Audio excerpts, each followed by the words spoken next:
The ultimatum. The holographic projection flickered in the center of the United Earth Council chamber. Ambassador Thelkar of the Kale Dominion stood 7 feet tall, his gray skin pulled tight over angular features that seemed carved from stone. His amber eyes swept across the assembly of human leaders with something between contempt and boredom. "You have 48 hours, Thelkar announced, his voice resonating through the chamber's acoustics. Submit to Kale sovereignty, or face orbital bombardment. Your cities will burn. Your species will scatter to the winds. This is not negotiation. This is mercy." Captain Elena Reyes stood at the back of the chamber, her jaw clenched so tight it ached. She'd seen the Kale fleet on the long-range sensors. 17 warships, each capable of glassing a continent. Earth's defense force consisted of 8 outdated cruisers and a handful of frigates cobbled together from mining vessels. The numbers didn't favor humanity. They never had. Secretary General Chen rose from his seat, his elderly hand steady despite the weight of the moment. "Ambassador Thelkar, Earth is willing to discuss terms of." "There are no terms." The Kale ambassador's eyes narrowed. "Your species is technologically inferior. Militarily insignificant. You possess nothing we cannot take. Surrender is your only logical choice." Elena felt her communicator vibrate. A message from her first officer aboard the Defiant Dawn: "Captain, crew is ready. Awaiting your orders." She looked at the hologram, at this alien who had traveled across the stars to deliver an ultimatum. The Kale had conquered 47 worlds in the past century. They were efficient, ruthless, and had never encountered meaningful resistance. They had never encountered humans. "Secretary General," Elena said, her voice cutting through the murmurs of the council. "Permission to speak." Chen gestured for her to approach. She walked forward, her boots echoing on the marble floor, until she stood directly before the holographic projection. "Ambassador Thelkar," she began, meeting his amber gaze without flinching. "I'm Captain Elena Reyes of the United Earth Defense Force. I've studied your conquest records. 47 worlds in 100 years. Impressive." The alien's expression didn't change. "Then you understand resistance is futile. I understand you've never fought anyone who refused to stay down." Elena crossed her arms. "Every species you've conquered submitted after one battle. Sometimes before. You've built an empire on fear and overwhelming force. Facts, not boasts, Captain. Here's another fact." Elena stepped closer to the projection. "Humans have been fighting each other for 10,000 years. We've survived ice ages, plagues, world wars, and our own stupidity. We've split the atom, walked on our moon, and turned deserts into gardens. We don't surrender because the odds look bad." Thelkar's head tilted slightly. "Bravado will not stop our weapons." "Maybe not." Elena's voice hardened. "But you're about to learn something your intelligence reports won't tell you. Humans don't calculate odds when our backs are against the wall. We calculate how much damage we can do on our way down." The chamber fell silent. 48 hours, Thelkar repeated. "The Dominion has spoken." The hologram vanished. Elena turned to face the council. Secretary General Chen stood, his expression grave but steady. "Captain Reyes, the council will deliberate. But I suspect you have no intention of waiting for our decision. With respect, sir, I don't need permission to defend my home." Elena touched her communicator.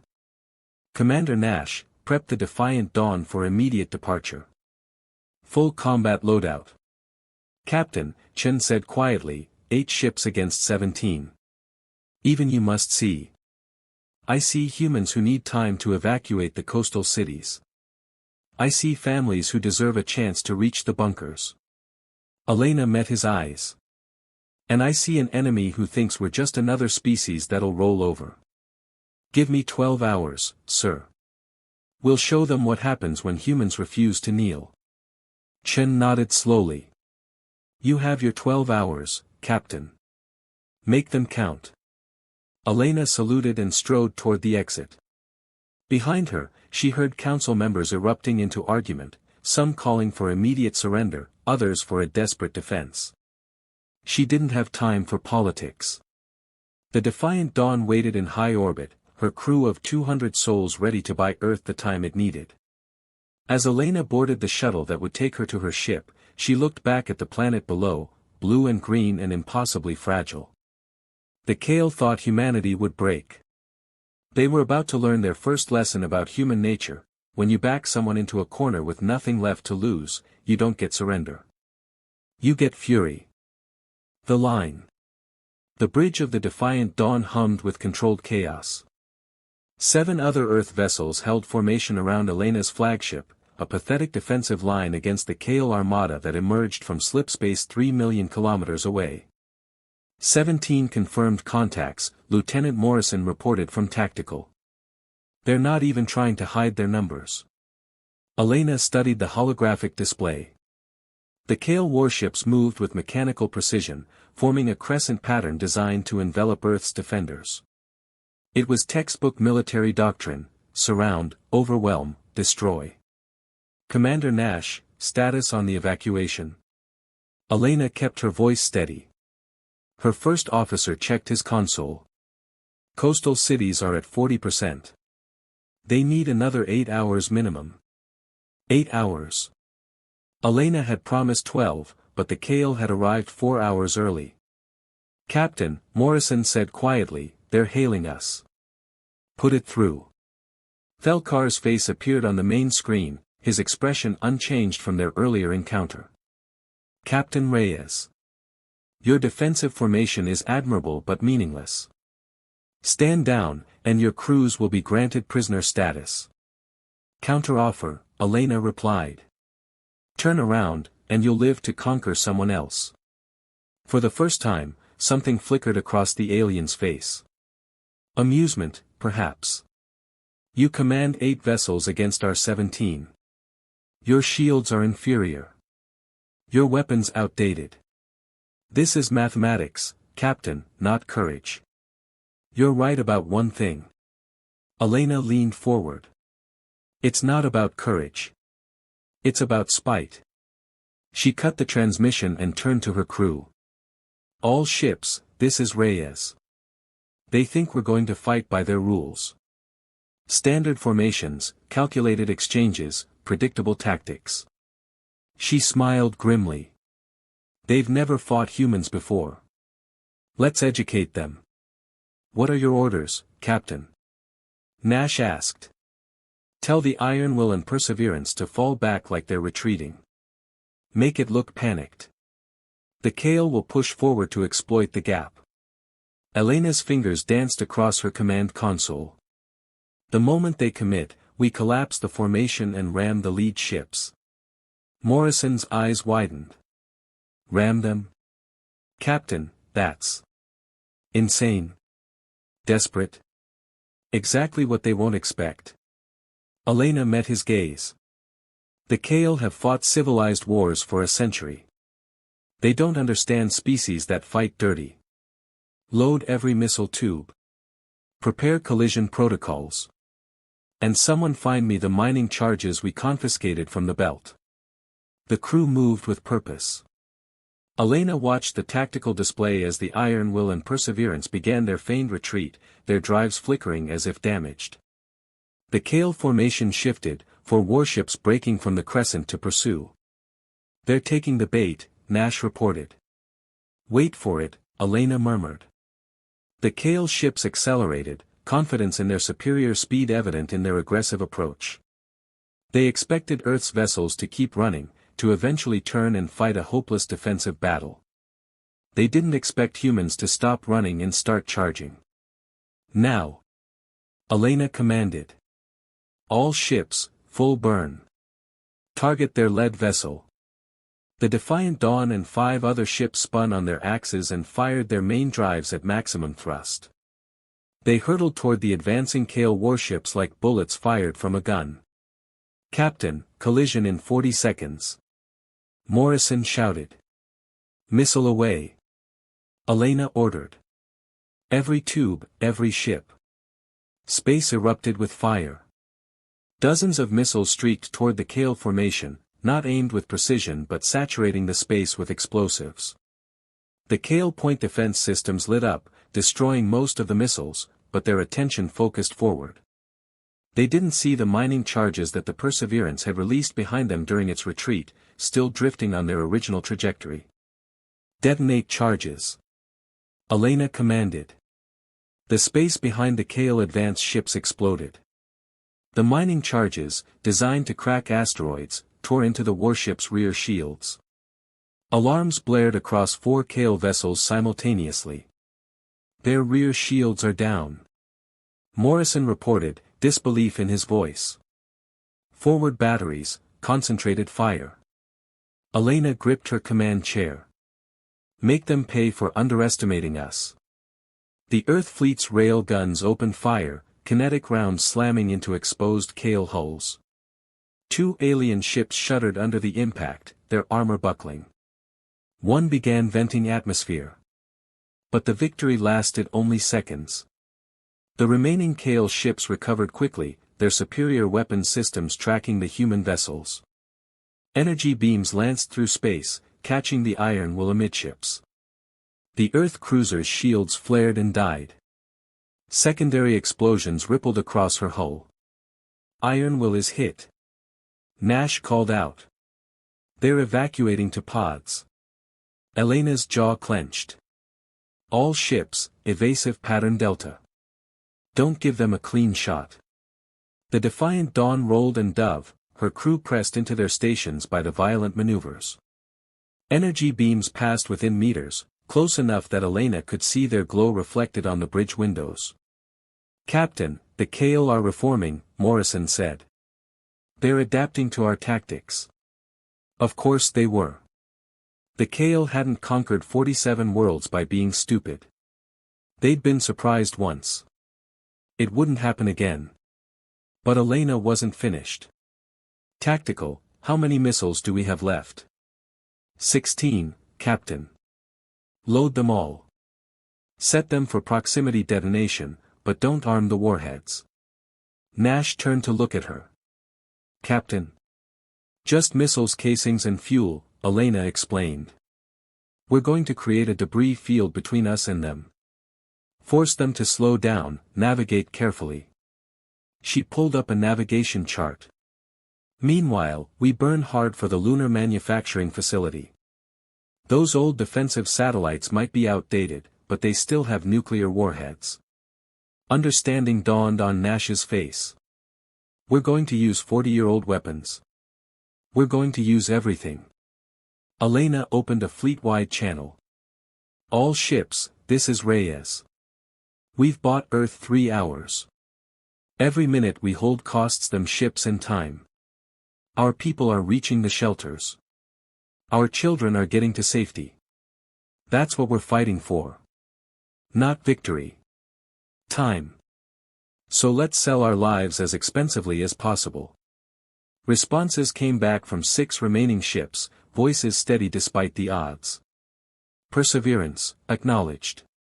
Hope's Gambit, we're with you, Captain. Valiant, ready to make them bleed. The fleet accelerated toward the moon, the Kale armada pursuing with cold, methodical fury. Behind them, the Iron Will drifted in pieces, but her sacrifice had wounded the enemy. Elena watched Earth rotate slowly on her viewscreen, billions of lights representing billions of lives depending on a handful of outdated warships crewed by humans who refused to quit. The Kale thought this was mathematics. They were about to learn it was faith. The price of defiance.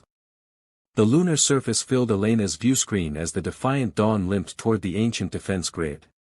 Behind her, 5 ships remained operational. The Hope's Gambit trailed atmosphere from a hull breach. The Valiant flew on maneuvering thrusters alone, her main drive shattered by a Kale energy beam. Satellite grid activated, Morrison reported, his voice hoarse from smoke inhalation. Half the bridge crew nursed injuries. But Captain, these warheads are from 2087. The guidance systems are practically fossils. Then we'll guide them manually. Elena pulled up the weapons interface. Nash, how long until the Kale are in range? 4 minutes. 4 minutes to coordinate 40-year-old nuclear satellites against warships that could calculate firing solutions in microseconds. The mathematics still didn't favor humanity. Elena's communicator chimed. Secretary General Chen's face appeared, transmitted from a bunker deep beneath Geneva.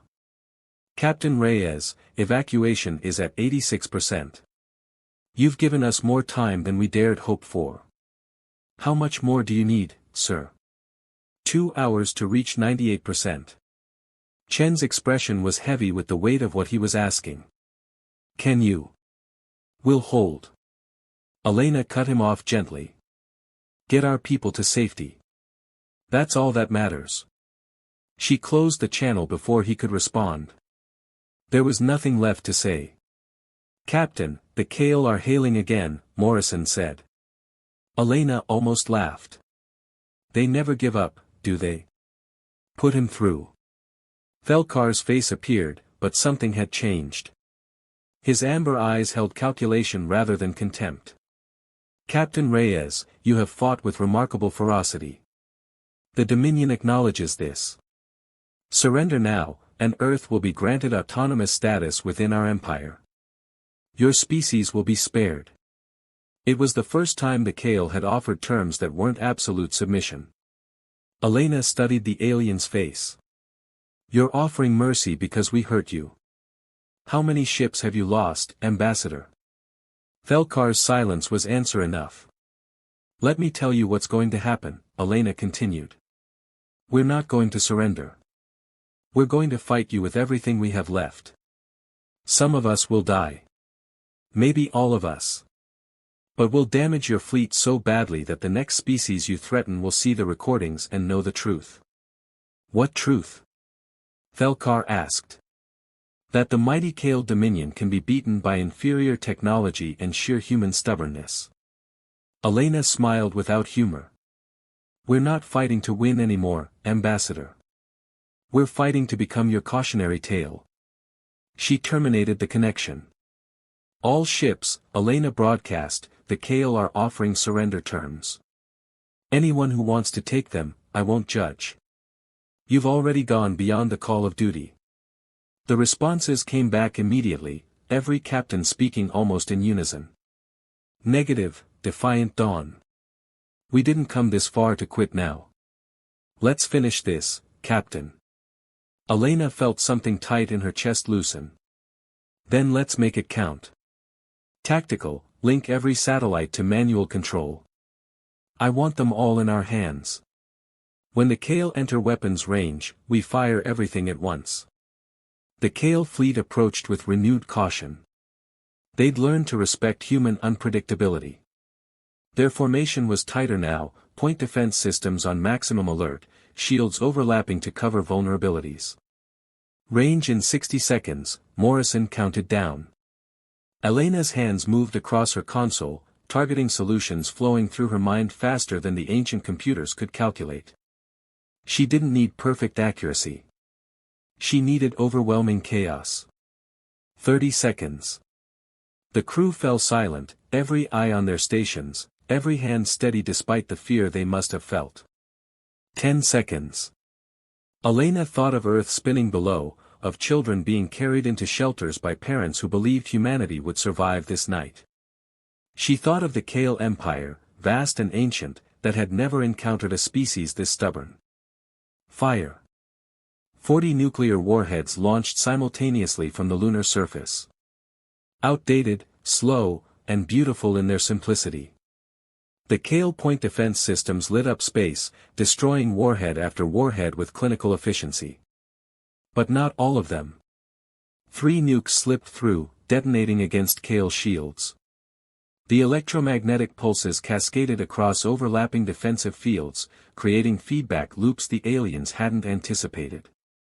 2 Kale warships went dark, their systems overloaded. Now! Elena shouted.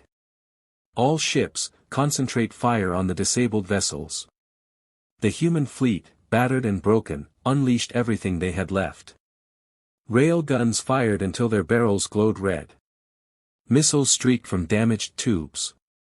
Even the Hope's Gambit, venting atmosphere and listing badly, managed to land 3 direct hits on a Kale cruiser's exposed bridge. The alien ship exploded in a bloom of blue-white fire. Confirmed kill. Morrison's voice cracked with emotion. We got one. But the cost was immediate. The Kale fleet's return fire was devastating. The Valiant took a direct hit to her reactor. The ship disintegrated in seconds, taking her crew of 28 souls with her. Alarms screamed across the defiant dawn as energy beams raked her hull. The ship shuddered violently. Consoles exploded. Elena felt heat wash over her face as a plasma conduit ruptured. Shield at 12%. Nash shouted over the chaos. Hull breaches on decks 5 through 9. Elena pulled herself upright, blood running from a cut above her eye. The tactical display showed 3 human ships left operational. Against 11 Kale warships. But the Kale fleet had stopped advancing. Why aren't they pressing the attack? Morrison asked, confused. Elena checked her sensors and understood. Because we've cost them 6 ships. 6 out of 17. They've never lost that many in a single engagement. She opened a channel to the remaining Kale commander. This is Captain Reyes. Still interested in negotiations? A different Kale appeared on screen, younger than Thelkar, with scars marking his gray skin. I am Fleet Commander Korath. You have fought with honor, Captain. But this ends now. Stand down. Check your intelligence reports, Commander, Elena replied, her voice steady despite the pain. How many species fought you to the last ship? How many damaged your fleet this badly? Koratha's expression remained unreadable. None, Elena answered her own question. Because they calculated the odds and surrendered. We calculated the cost and decided we'd rather die fighting than live kneeling. She paused. So here's my offer. Leave Earth's system. Tell the Dominion that humanity isn't worth the price. Or stay, finish us off, and explain to your superiors why you lost half your fleet conquering one backwater planet. The silence stretched for 10 seconds. 20. 30. Then Korath spoke. The Dominion will remember this day, Captain Reyes. And the name humanity. The Kale fleet began to turn. Elena stared at the tactical display, unable to process what she was seeing. They're leaving. Confirmed, Morrison whispered. They're initiating slipspace drives. One by one, the Kale warships vanished into faster-than-light travel, leaving behind debris and the burning wreckage of both fleets. Elena collapsed into her command chair as cheers erupted across the bridge. Her hands were shaking. They'd lost 5 ships. Over 800 crew members. The Defiant Dawn was so badly damaged she'd need months in dry dock. But Earth was safe. Her communicator chimed. Secretary General Chen's face appeared, tears streaming down his weathered cheeks. Captain, the whole planet is watching. You did it. You impossible, stubborn, beautiful fools actually did it. Elena tried to respond but found her voice wouldn't work. Nash put a hand on her shoulder, steady and strong. We didn't win, Elena finally managed to say. We just survived. No, Captain, Chen replied softly. You taught the galaxy that humanity doesn't break. And that's worth more than any victory.